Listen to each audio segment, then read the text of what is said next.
예루살렘과 예루살렘 성전을 보시면서 일명 소묵시라고 하죠. 종말의 때에 어떤 일이 벌어지고 예수님이 이 땅에 오셔서 세상을 심판하시고 그런 이야기를 하는 것을 살펴보았습니다. 이제 오늘 우리 14장부터 이 마가복음은요 16장 끝날 때까지 순환 기사 이렇게 이름을 붙이고 있습니다. 예수님께서 이제 본격적으로 십자가의 여정을 하면서 걸어가시게 되는 것이죠. 공생의 전부가 십자가를 향해서 걸어가는 길이셨습니다만, 그러나 오늘부터 시작해서 본격적으로 직접적으로 십자가 그 길로 걸어갑니다. 그래서 순환 기사 이렇게 이름을 붙이고 있습니다. 오늘은 첫 번째 사건으로 그 사복음서에 공이 기록되어 있는 한 여인이 순전한 나귀 한 혹합을 예수님께 부어드리는 그 사건을 기록하고 있습니다. 본문 1절을 먼저 보십시오. 이틀이 지나면 유월절과 무교절이라 이야기하고 있습니다. 예수님 예루살렘 입성하신 이후부터 계속해서 사건을 살펴봤습니다만 이제 겨우 이틀이 지났을 뿐입니다. 많은 사건이 있었습니다. 예수님 여기서 말하는 이틀이라는 말은 우리로 따지면 쉽게 이야기하면요 화요일이라는 말입니다. 그리고 이틀 후는 목요일이라는 말이 되는데요. 예수님께서 이틀이라는 말은 이 유월절과 무교절 이틀 전이라는 말이죠. 이날은 예수님께서 감람산에서 이 예루살렘과 성전을 바라보시면서 멸망에 대한 소묵시를 이야기하시던 때를 이야기합니다. 그런데 그때 대제사장들과 서기관들이 1절에 무엇을 하고 있습니까? 예수를 흉궤로 잡아 죽일 방도를 구하고 있었다. 성경은 그렇게 이야기합니다.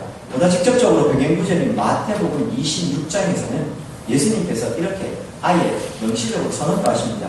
인자가 십자가에 못 박히기 위하여 달리우리라. 이렇게 구체적으로 이 고난이 십자가임을 예수님이 선언하시는 장면도 나옵니다. 예수님께서는 이 아픈 마음으로 지금 예루살렘 성전을 바라보면서 이 성전이 무너지고 여기에 심판이 임하는 것, 이제 궁극적으로 예수님이 하신 그 모든 말세들을 이야기하시면서 아픈 마음으로 지금 이 소묵시를 이야기하고 계시는데, 이때 지금 예루살렘에 있었던 성전에 있었던 유대 종교 지도자들은 예수님을 어떻게 하면 죽일까 그 궁리를 하고 있는 것이었습니다. 마음 아프기도 하죠. 특별히 오늘 본문에 보시면요 유월절과 무교절이라 이렇게 이야기를 합니다. 이게 이제 보다 직접적으로는 병행 구절에 보면요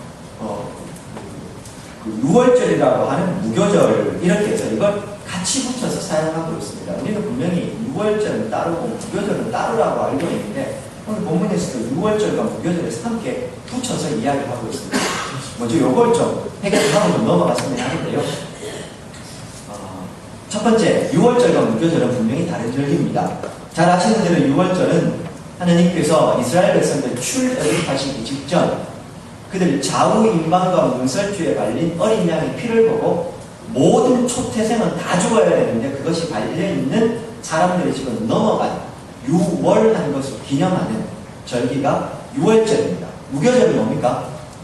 그렇게 해서 이제 바로가 모든 사람들은 즉시 이 애굽에서 떠나라 이렇게 해서 이스라엘 백성들이 급하게 떠나오게 됩니다. 그때 급하게 떠나온 것을 기념하기 위해서 유교병이 아니라 무교병, 누룩을 넣지 않은 떡을 급하게 쓴나물과 함께 허리띠를 내고 이제 떠날 준비 차비를 하고 먹는 것, 그렇게 급하게 출애굽하게 된 것, 하나님의 은혜와 능력으로 출애굽하게 된 것, 그것을 기념하는 절기가 무교절입니다. 다른 절기죠. 그런데요, 이 성경에 보면 레위기에도 또 신명기에도 나오는데 하나님께서 이 유월절과 무교절을 제정을 하시면서 유월절은 아비벌 혹은 니산월 14일, 무교절은 아비벌 혹은 니산월 15일부터 21일까지 한 주간으로 정하고 있습니다. 아비벌은 뭐고 니산월은 뭐냐? 유대인들이 사용하는 달력으로 아비벌이나 니산월은 1월달을 이야기합니다. 이 유대인들은요, 유월한 날, 하나님께서 우리를 구원하시고 출애굽시키신 날을 1년에 처음으로, 그러니까 우리나라로 따지면 3월에서 4월경으로 생각하시면 된다. 그런 말씀 드렸습니다. 그런데 이 아비벌 14일 그리고 15일에서 21일까지 한 주간 거의 붙어 있는 날이 되는 것이죠. 이 6월절에 1월 10일, 1월 10일에 6월절 어린이날을 이렇게 준비해 놓다가요. 14일 저녁에 이제 14일이 끝나갈 때 이 6월절 어린이날을 잡아서 온 가족들 그리고 가까운 친척들이 모여서 함께 식사를 하면서 하나님의 구원에 대해서 감사하는 시간을 갖습니다. 그리고 다음 날부터 바로 15일부터 무교절이 시작이 되는데 무교절이 시작되는 첫째 날 그리고 마쳐지는 21일 마지막 날 이 두 날을 성회로 지키라 모두가 모여서 함께 예배하라 해서 다 모여서 예배를 하게 됩니다.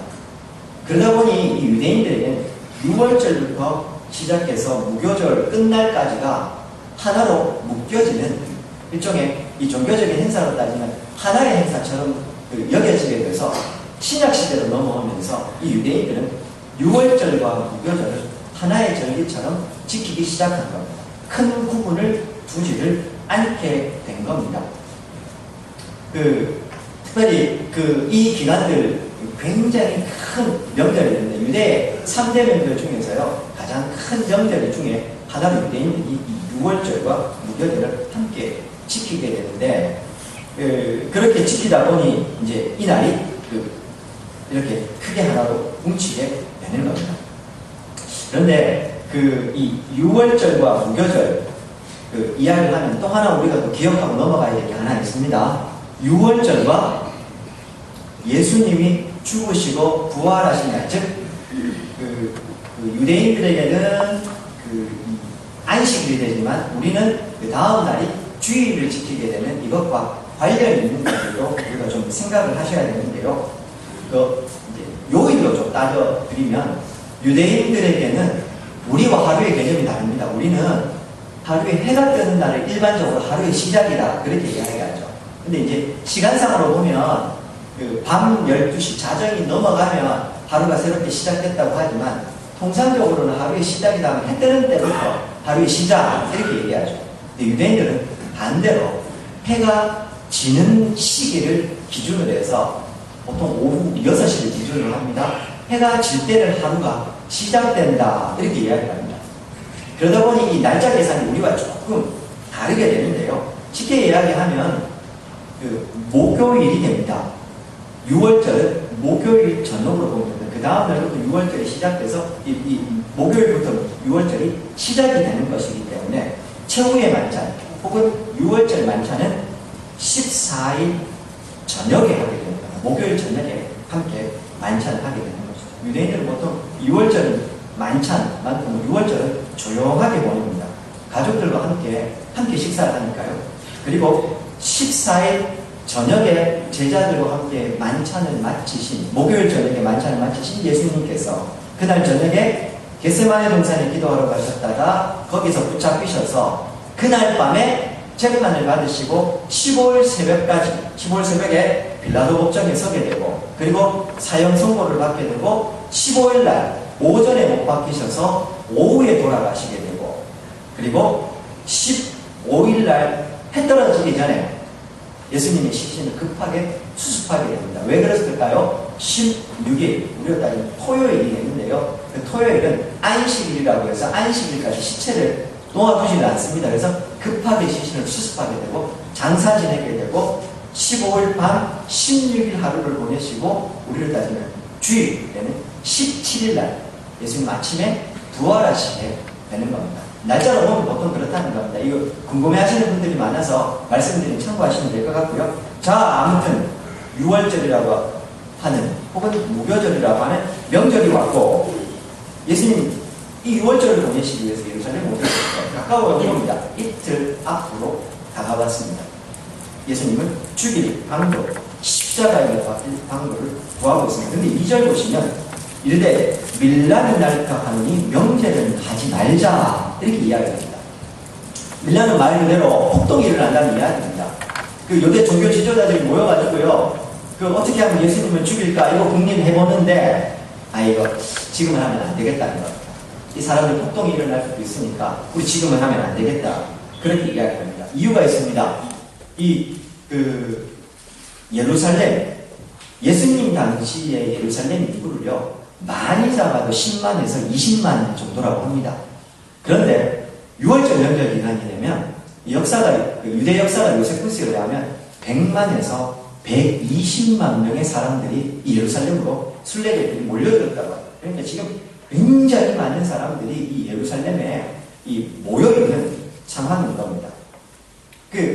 이렇게 몰려든 사람들은 전국 각지에서 온 사람들, 예수님의 사역의 본거지였던 갈릴리 지역부터 시작해서 유대 전역에서, 이스라엘 전역에서 몰려온 사람들. 그러다 보니 이 유대 종교 지도자들, 예루살렘에 있는 이들에게 예수님은 죽일 대상이었을 수는 있지만 그 이외의 지역, 특별히 갈릴리 지역 같은 곳에서는 예수님에 대한 지지가 절대적이었습니다.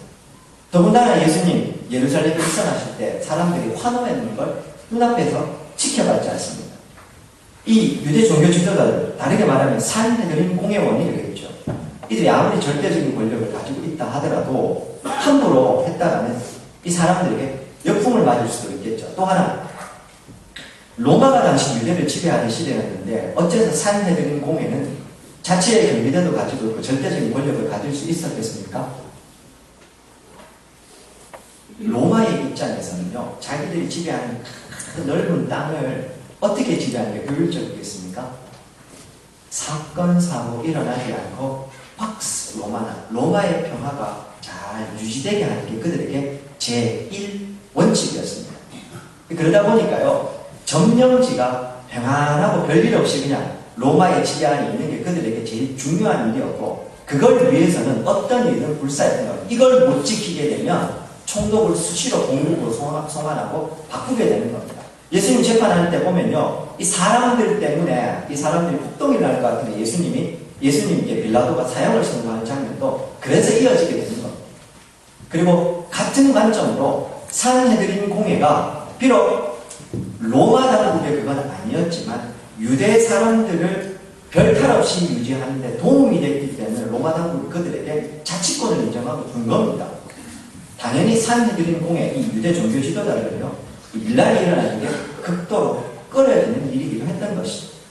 그래서 그들은 밀란이 일어날까 두려워해서 예수님을 잡는 일을 다음으로 미루자, 이렇게 우리 아시는 대로 미루자고 했는데 결국 예수님은 6월절 전에 앞에서 말씀드린 대로 이 6월절 식사지물 그날 밤에 붙잡히시게 됩니다.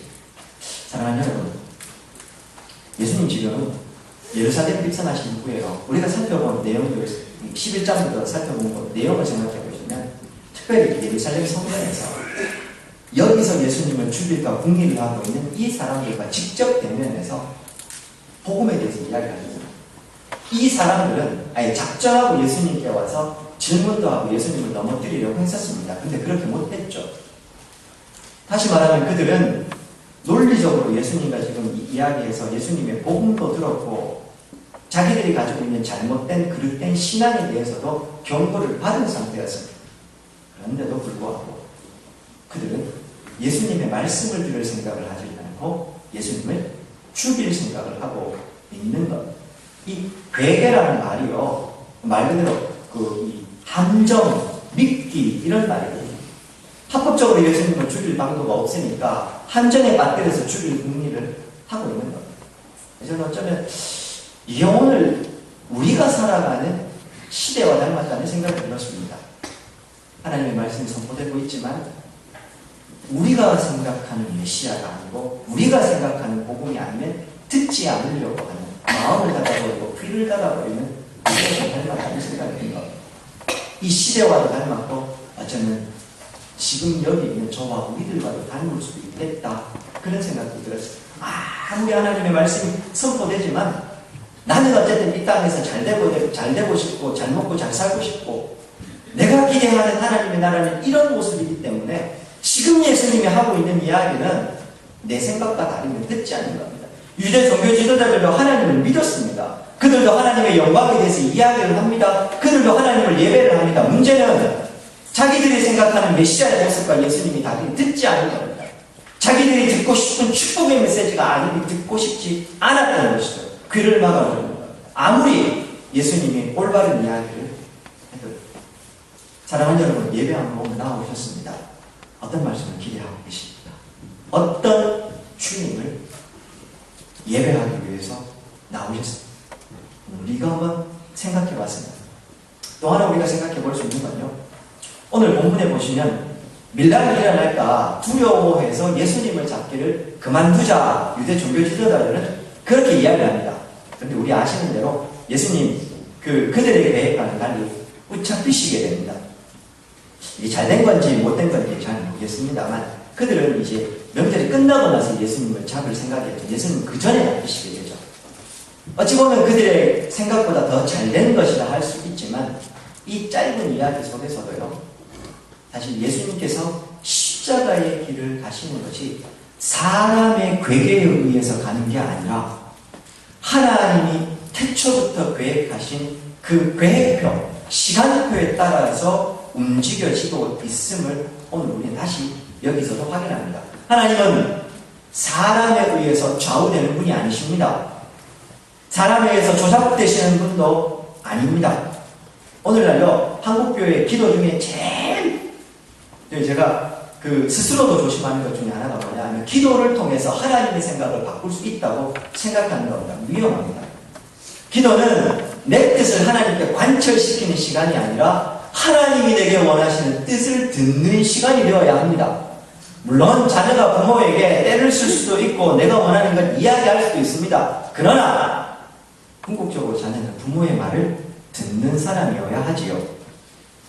정성이 하늘에 닿아서 천지신명께서 감동하셔서 그 뜻을 이루는 건 그건 인간 신앙이고 미신입니다.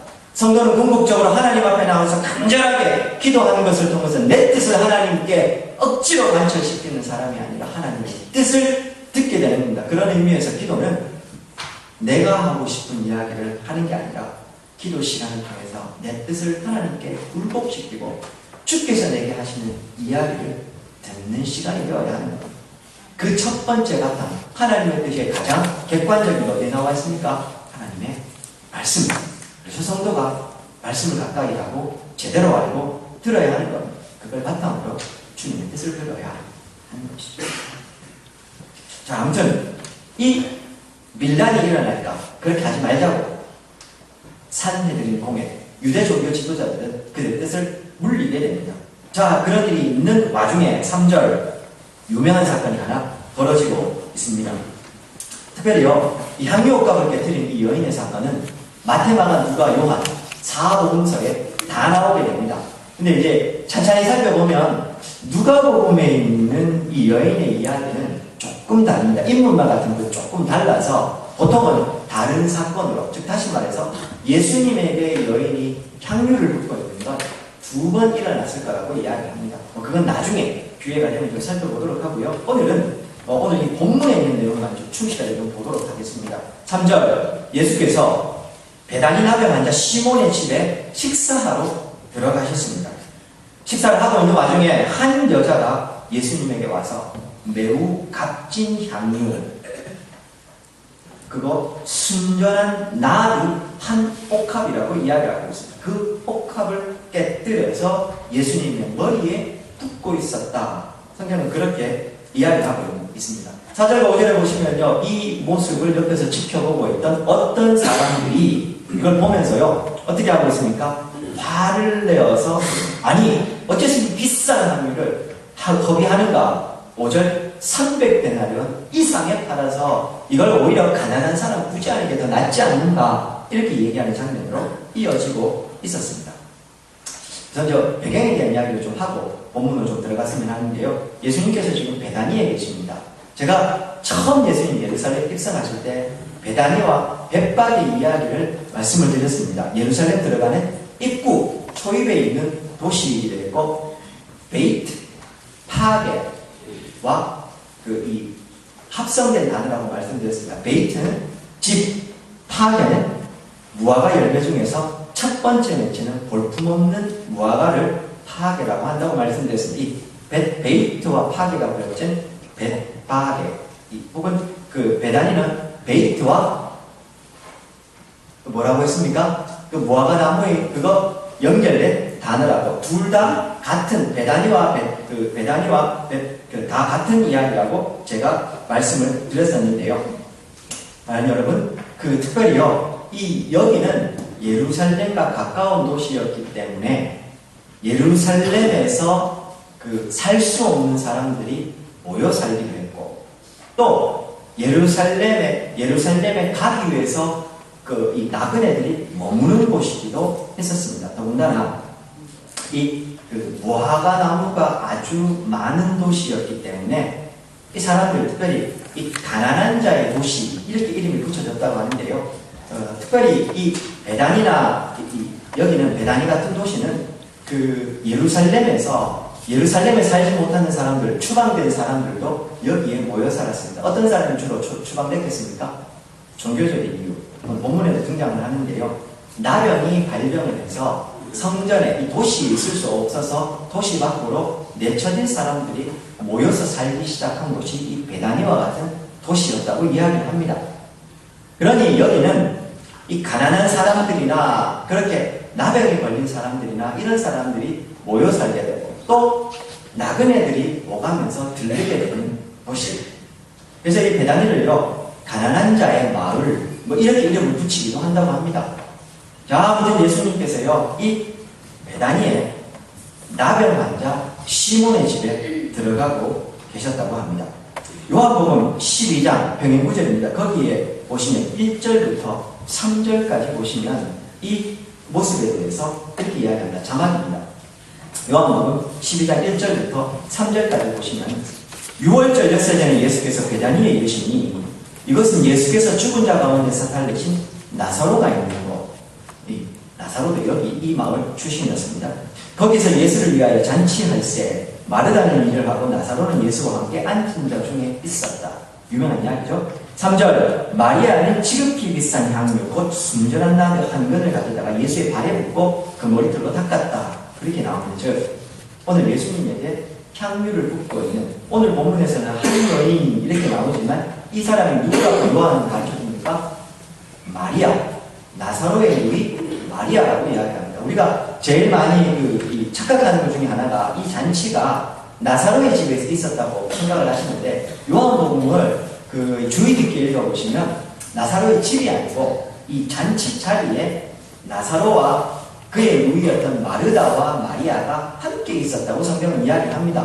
즉 이 집이 누구의 집인지 요한복음에서는 안 가르쳐줍니다. 마가복음에서는요, 나병 환자 시몬의 집이었다고 이야기를 합니다. 추측컨대 아마도 이 시몬은 나병에 지금 걸린 사람이 아니라 잔치를 베풀었다는 말은요, 나병 환자였다가 예수님에 의해서 나음을 받았을 가능성이 있는 사람. 그래서 아마 예수님이 오신다고 하니까 명절도 맞이하고 해서 잔치를 벌여놓은 겁니다. 예수님이 지금 거기에서 함께 식사를 하고 있는데 마리아가 예수님에게 향유를 붓고 있었던 겁니다. 목사님, 여기서는 머리에 부었다고 얘기하고 요한복음에서는 발에 부었다고 이야기하는데요. 관점에 따라서 달라질 수 있는데요. 머리에 부은 것이 발까지 흘러내려갔을 것으로 일반적으로 봅니다. 혹은 당시의 식사는 엎드려서 비스듬하게 누운 상태로 했기 때문에 발에다가 부었을 수도 있는데요. 혹은 머리에도 붓고 발에도 붓고 했을 수도 있습니다. 무엇을 택하든 중요한 건 마리아가 지금 예수님에게 향유 옥합을 깨뜨려서 향유를 붓고 있다는 사실입니다.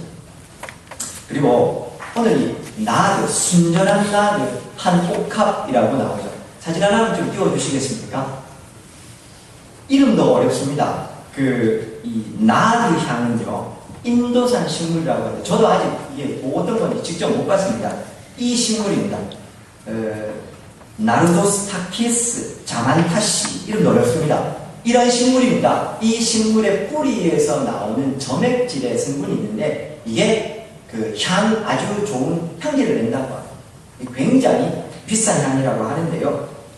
이게 오늘날도 귀한 것이지만 당시에도 귀했습니다. 이게 유대 지역에 나는 거냐? 안 납니다. 이게 인도와 히말라야 지역에서만 나는 약초라고 하는데요. 다시 말하면 당시로도 수입품이었다는 말입니다. 굉장히 비싸서, 그래서 5절에 보면 300데나리온 이상, 성인 남자가 하루 일해서 가는 일당이 한 데나리온이니까 1년 옷방 모아야 되는 돈이 굉장히 큰 돈이었겠죠. 그걸 저기에서 추출되는 향유를 나드 향이라고 이야기를 합니다. 옥합은 뭐냐? 다음 사진입니다. 찾아보시면 조금 이게 지금 사진이 지금 이렇게 좀 삐그러졌는데요. 이렇게 늘린다고, 2배로 늘린다고 생각하시면 됩니다. 그리고 저 위에 있죠. 저기에 뚜껑이 마개로 되어 있는 게 아니고 하나로 되어 있습니다. 저게 알리바스트 병 뭐 이렇게 부르는데요. 저것도 직접 못 봤습니다. 근데 다만 이제 여기저기 이제 주석서를 찾아보니까 저게 석회질이 함유된 반투명한 뭐 그런 이 성질의 병이라고 하는데요. 만들어진 병이고 저기에 향유를 담아 놓습니다. 그리고 향유를 쓰기 위해서는 뚜껑 부분, 목 부분을 부러뜨려서 사용을 하니까 일회용이 되겠죠. 한번 사용하고 다시 봉인을 해야 되는 것인데 그렇게 해서 사용을 하게 되는 겁니다. 즉 아주 귀한 향수가 담겨있는 병을 순전한 나드, 한 옥합 이렇게 표현을 하는 겁니다. 근데 순전한 건 무슨 말이냐? 당시에요, 이 향수가 굉장히 귀했기 때문에 여기다가 사람들이 물을 타거나 포도주를 태워서 많이 사용을 했다고 합니다. 그런데요, 순전한이라는 말은 피스토스라고 해서요, 아무것도 섞이지 않은 이런 말입니다. 굉장히 원래 귀한 것이었는데 특별히 더 귀한 것이었다 이렇게 이야기합니다. 자, 이 여인이요, 이렇게 귀한 것을 마리아가 예수님의 머리에 부어서 예수님을 먹합니다. 그럼 머리 왜 붓고 있느냐? 이 유대인들의 풍습에는요, 2가지가 있습니다. 귀한 손님이 오시면 그 손님의 머리나 발에다가 이 기름을 발라주었다고 합니다. 혹은 유대도 그렇고 애국에서도 그랬다고 하는데요. 장례를 지낼 때, 장례식을 지낼 때 이 시체에 악한 냄새가 나는 것을 막기 위해서, 악취가 나는 것을 방지하기 위해서 시체에다가도 이 향유를 발라주었다고 합니다. 어쨌든 이 2가지 목적으로 시체를, 이 향수를 썼는데 오늘 본문에서는 예수님 귀한 손님으로 오셨으니 예수님에게 이 환대하는 의미로 했다는 것 같습니다. 자, 그렇게 하자 이 모습을 보고 있던 어떤 사람들이 발을 내고 있습니다. 근데 이 어떤 사람들이 누굴까요?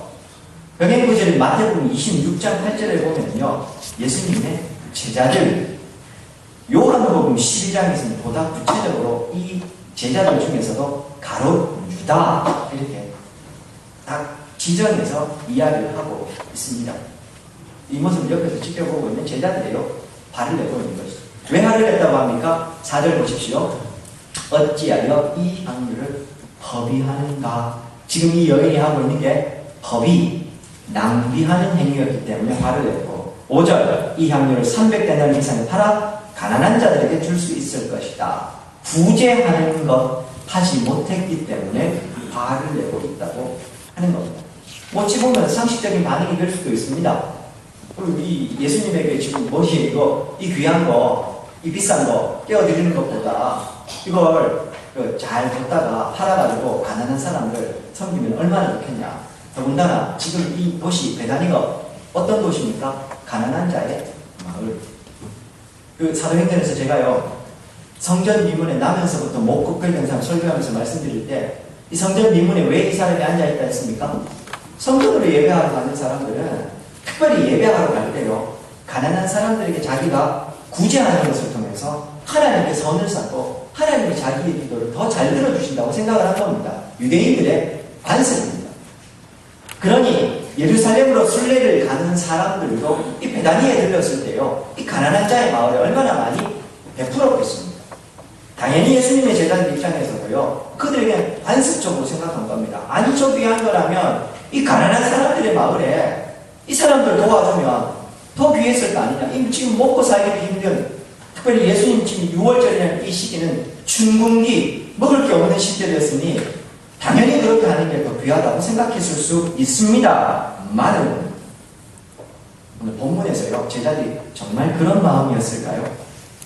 그래서 그런 마음이었다 하더라도 예수님 얼마나 귀한 분입니까? 제자들이 예수님이 하나님의 아들이심을, 또한 지금 예수님께서 십자가를 향해서 마지막 공생의 길을 걸어가고 있음을, 예수님이 하시는 이야기를 그들이 정말로 제대로 들었다면 제자들이 지금 예수님에게 부어지는 이 향유를 보면서 과연 이런 얘기를 할 수 있었겠습니까? 그들은 주님의 얘기를 듣지 않은 겁니다. 주님이 지금 누구신지도 몰랐고 주님이 지금 예루살렘에서 하시려고 하는 이야기 그렇게 많이 하셨지만 들을 마음도 없었고 듣고 싶지도 않았던 것이죠. 어쩌면 예수님께서 지금 메시아 된다고 하니까 들떠 있습니다. 어떤 메시아입니까? 다윗의 다음을 이어서 오는 한 왕국을 이루는 왕으로서의 메시아. 자기들도 한 자리 차지할 것 생각했고 그런 관점으로 보면 오늘 이 여인의 그 향유를 가난한 사람들에게 구제하는 것을 통해서요 예수님의 인기가 더 올라갈 거라고 생각했을지도 모릅니다. 왕국을 이루는 데 더 도움이 될 거라고 생각했을지 모릅니다. 그런데요 요한복음 12장 4절부터 6절까지 보시면 안타깝게도 제자들은 그 정도도 생각을 못합니다. 요한은 그 제자들에 대해서 이렇게 고발합니다. 4절부터 6절 제가 읽어드리겠습니다. 제자 중 하나로서 예수를 잡아줄 다른 유다가 말하되 이 향유를 어찌하여 300데나리온에 팔아 가난한 자들에게 주지 아니하느냐. 여기까지 갔죠. 6절 이렇게 말하면 가난한 자들을 생각함이 아니요 그는 도둑이라 돈깨를 맞고 거기 넣는 것을 훔쳐갑니다. 대표적으로 다른 유다의 생각을 지금 요한이 이야기를 해주고 있지만 제자들은 지금 가난한 사람도 생각하지 않을 겁니다.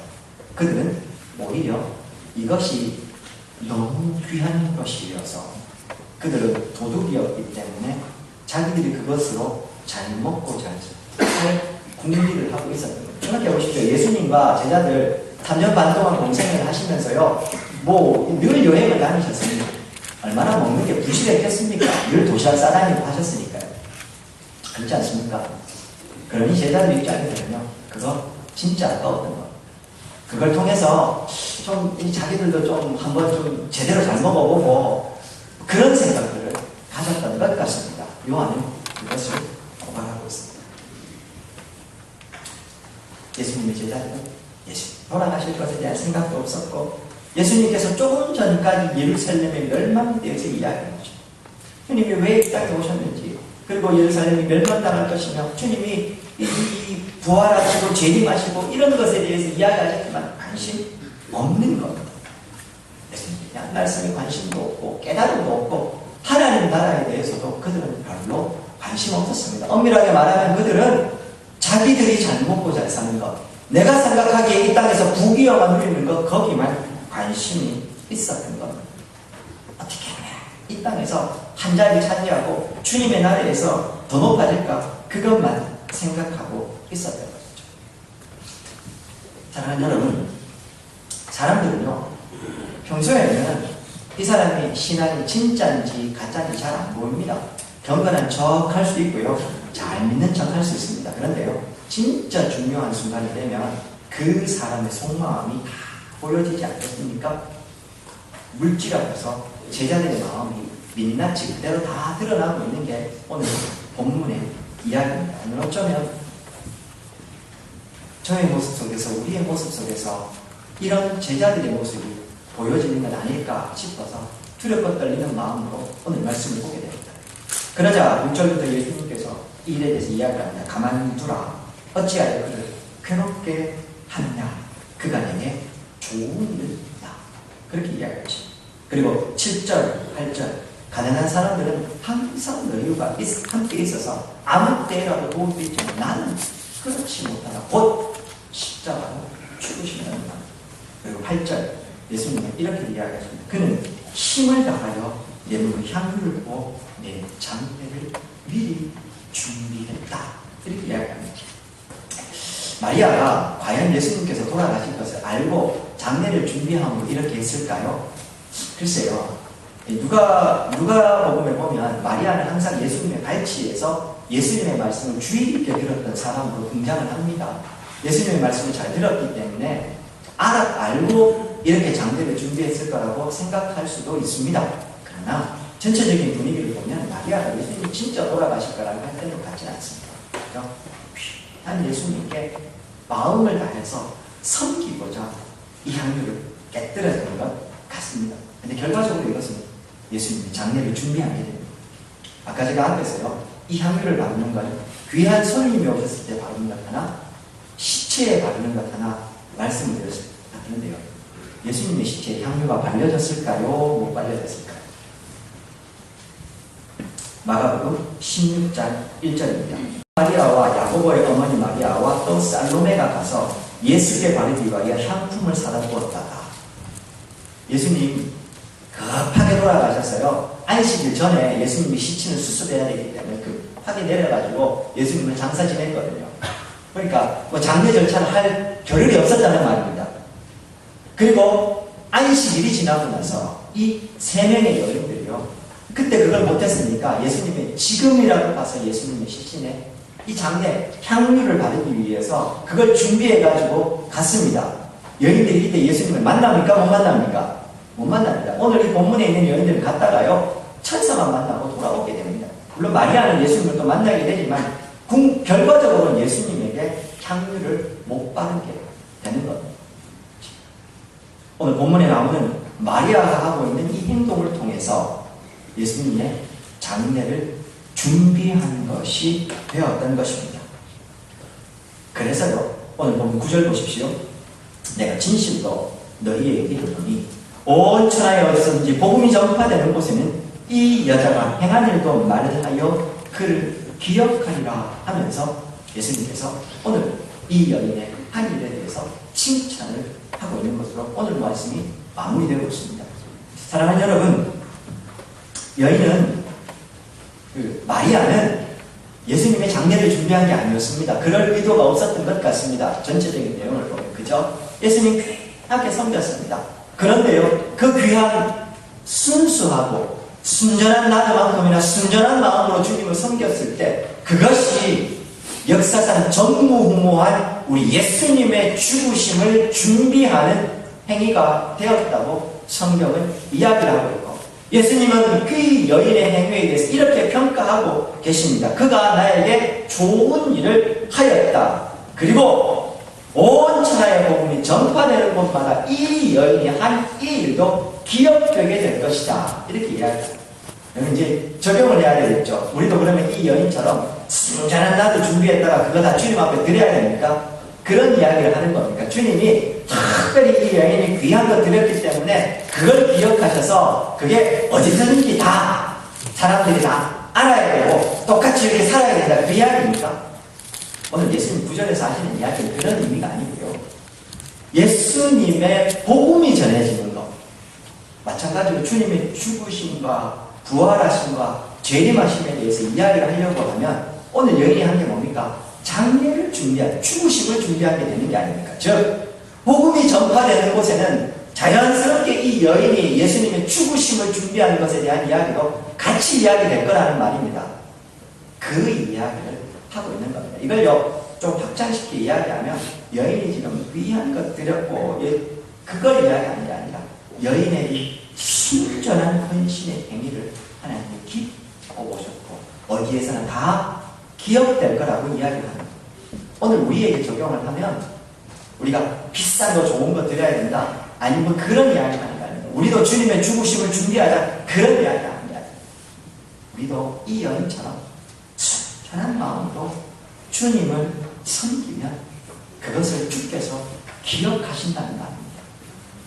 어디에 있든지 무엇을 하든지 내가 주의 나라와 의를 위해서 마음을 다해서 살면 세상 사람들은 그런 나를 몰라주고 심지어 같은 교회 안에 있는 사람들도 내가 그렇게 사는 거 모를지라도 하나님은 그것을 기억하고 계시고 천국에서는 그것을 지켜보고 계신다. 그 말을 오늘 본문이 하고 있는 겁니다. 사랑하는 여러분, 마리아의 헌신은 귀합니다.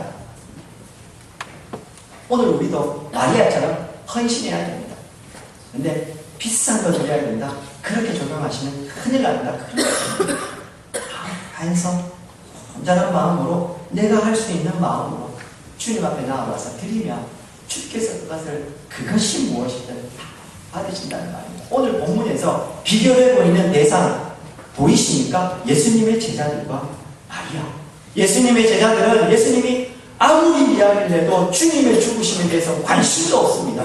예수님이 지금 말씀하시는 복음을 들을 마음도 없습니다. 그들은 그저 이 땅에서 스스로 잘 먹고 잘 살고 한 자리 차지하고 이런 것들만 관심을 갖습니다. 반대로 이 마리아는 주님을 정말로 귀하게 여겼습니다. 그래서 자기가 할 수 있는 최선을 다해서 주님 앞에 드리고 있는 겁니다. 오늘 우리는 예수님의 제자들의 모습입니까? 이 마리아의 모습입니까? 오늘 예배하고 나오셨는데 어떤 모습으로 여기에 앉아 계십니까? 교회에 오늘 수많은 섬김의 손길들이 있습니다. 사랑하는 여러분, 주님이 그 섬김을 귀하게 받으신다는 말입니다. 이 제자들처럼요, 한 자리 차지할까 해서 그저 내 욕심과 내 마음에 있는 갖가지 욕망들을 채우기 위해서 주님을 오늘 우리가 따라가고 있다면 그거 안 될 말입니다. 그러나 안 되래요. 비록 누군가 알아주지 않아도 이름 없이 빛도 없이 주를 위해서 주의 나라와 의를 위해서 가기 일하고 섬기면 이건 누가 알아줄까? 내가 지금 이렇게 기도하는 거, 내가 지금 오늘 주방에 섬기는 거, 설거지 하는 거, 우리 교회도 그렇습니까? 어떤 교회든지 가면요, 주방 봉사하는 데는 사람이 없어요. 아십니까? 주방에 봉사하는 시간만 되면 다 바빠요. 그러니까 특별히요, 음식 만들 때는 사람이 많은데 설거지 할 때는 사람이 없어요. 아니신 것 같아요. 수천 명, 수만 명 모이는 교회에요, 주방에는 사람이 없대요. 오죽했으면 3D, 교회 내 3D 중에서 제일 큰 게 주방봉사라고 이야기를 합니다. 우리 교회는 그렇습니까? 제가 그 시간에 잘 안 가봐서 모르겠습니다만, 사랑하는 여러분, 아무도 몰라줘도요, 내가 주의 나라와 일을 위해서 그거 하면요, 하나님이 그걸 보시는 겁니다. 사실 그 주방에서 섬기는 거, 특별히 그 설거지하는 건 누가 알아줍니까? 다 밥 먹고 돌아가면 그만인데요. 근데 주의 나라와 일을 위해서 그거 하고 있으면 하나님이 그거 귀하게 여겨주신단 말입니다. 그 마음이 주님의 장례를 준비한 것과 같은 것이 된다는 말입니다. 그 마음을 통해서 하나님의 나라가 세워져 가고 그 섬김을 통해서 주의 나라와 의가 세워져 간다는 이야기입니다. 앞장서서 앞에서 큰 소리치고 저처럼 이렇게 설교하고 이것도 섬김이 될 수 있지만 이미 다 드러나서 정말 귀하게 섬기신다, 모든 사람들이 기도하는 거, 이것만이 섬김이 아니라 이름 없이 빛도 없이 구석에서 주를 위해서 섬기면, 마리아처럼 그렇게 주님을 섬기면 주님이 그거 받으신다는 말입니다. 사랑하는 여러분, 저는 우리 군의장로교회가 이런 마리아의 향유옥합을 깨뜨리는 섬김이 강해지는 교회였으면 좋겠습니다.